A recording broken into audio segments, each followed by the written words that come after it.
সুপ্রিয় দর্শক, আসসালামু আলাইকুম। Welcome back to my channel. আশা করছি সবাই অনেক ভালো আছেন। আজ আপনাদের সঙ্গে শেয়ার করছি চিংড়ি মাছ ভুনা। কিভাবে চিংড়ি মাছ ভুনা করলে বেশি স্বাদ হবে সেটাই আজ আপনাদের সঙ্গে শেয়ার করব। তো ভিডিওটি না টেনে পুরোটাই দেখবেন, আশা করছি আপনাদের কাছে অনেক ভালো লাগবে। তো ফ্রেন্ডস, চলুন মূল রেসিপিতে চলে যাই।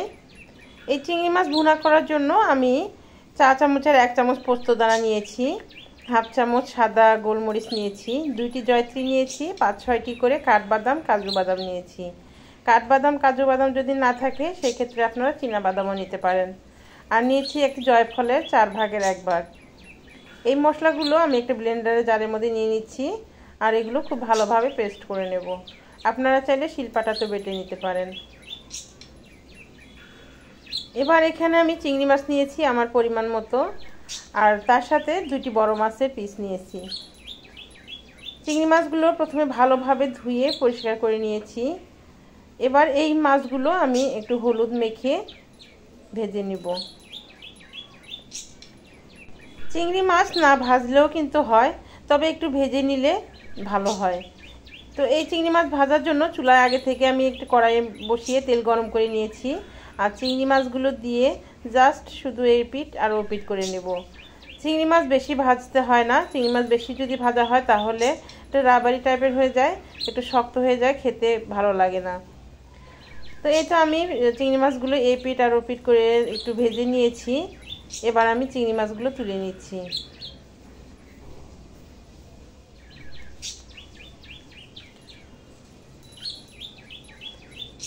মাছ ভাজার তেলের মধ্যে পেঁয়াজ কুচি দিয়ে আমি পেঁয়াজগুলো একটু লাল লাল করে ভেজে নেব। পেঁয়াজ যদি লাল লাল করে ভেজে নেওয়া হয় তাহলে কিন্তু তরকারি কালারটাও খুব সুন্দর আসে। তো পেঁয়াজগুলো ভাজা হয়ে গেলে আমি এখানে দিয়ে দিচ্ছি 1 চা চামচ আদা রসুনের পেস্ট। এখানে আদা রসুন একসঙ্গে পেস্ট করা ছিল। এবার আদা রসুন পেস্টগুলো খুব ভালোভাবে নেড়ে চেড়ে ভেজে নিচ্ছি। যখন এখান থেকে খুব সুন্দর একটা ফ্লেভার আসবে সেই পর্যায়ে আমি এখানে দিয়ে দিচ্ছি স্বাদ মতো লবণ, দিয়ে দিচ্ছি কোয়ার্টার চা চামচ হলুদের গুঁড়ো, 1 চামচ থেকে একটু বেশি লাল মরিচের গুঁড়ো দিয়েছি, প্রায় হাফ চামচের মতো ধনিয়া গুঁড়ো দিয়েছি, আর প্রায় হাফ চামচের মতো জিরা গুঁড়ো দিয়েছি। এবার মশলাগুলো খুব ভালোভাবে তেলের মধ্যে নাড়াচাড়া করে মিশিয়ে নেব। চুলা কিন্তু এই পর্যায়ে আমি লো হিটে রেখেছি। লো হিটে রেখে মশলাগুলো ভালোভাবে নেড়েচেড়ে মিশিয়ে নিয়েছি। এতে করে তরকারি কালার কিন্তু খুব সুন্দর আসে। এরপর অল্প অল্প করে পানি দিয়ে মশলাটা খুব ভালোভাবে কষিয়ে নেব। চিংড়ি মাছ ভুনার ক্ষেত্রে মশলা যদি খুব ভালোভাবে কষানো হয় তাহলে কিন্তু চিংড়ি মাছ ভুনা খেতে অনেক ভালো লাগে। মশলার পানি টেনে যাওয়ার জন্য আমি ঢাকনা দিয়ে ঢেকে দিচ্ছি। যখন পানিটা টেনে যাবে আমি ঢাকনা তুলে আবারও ভালোভাবে নাড়া দিয়ে নিচ্ছি। এভাবে যদি মশলা কষানো হয় তাহলে আমি যে পেঁয়াজ দিয়েছি সেই পেঁয়াজগুলো কিন্তু গলে যায়।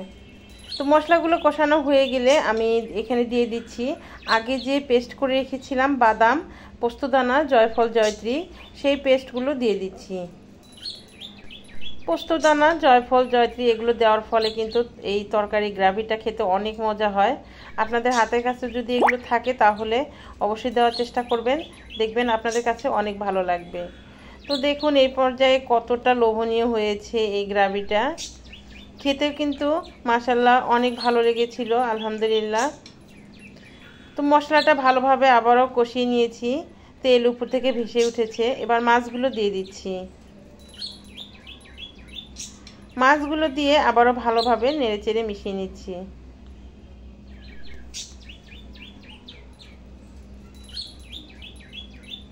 চিংড়ি মাছ সিদ্ধ হতে কিন্তু বেশি সময় লাগে না, অল্পতেই সিদ্ধ হয়ে যায়। এই জন্য একটু পরিমাণে কম করে পানি দিয়েছি, যেহেতু এগুলো ভুনা করব, ঝোল করব না। এবার ঢাকনা দিয়ে ঢেকে দিচ্ছি রান্নাটা সম্পূর্ণ হওয়ার জন্য। তবে মাঝে মাঝে কিন্তু ঢাকনা তুলে একটু নাড়া দিতে হবে, কারণ গ্রেভিটা যেহেতু অনেক ঘন তলায় লেগে যেতে পারে।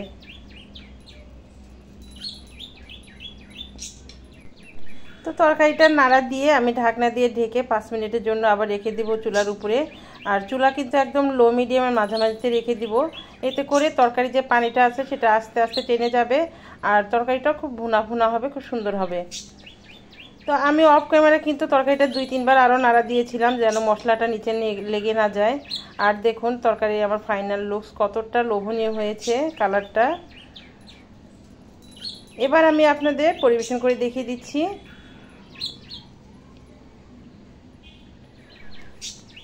আপনারা যারা এইভাবে রান্না করেন না অবশ্যই রান্না করে দেখবেন, অনেক ভালো লাগবে।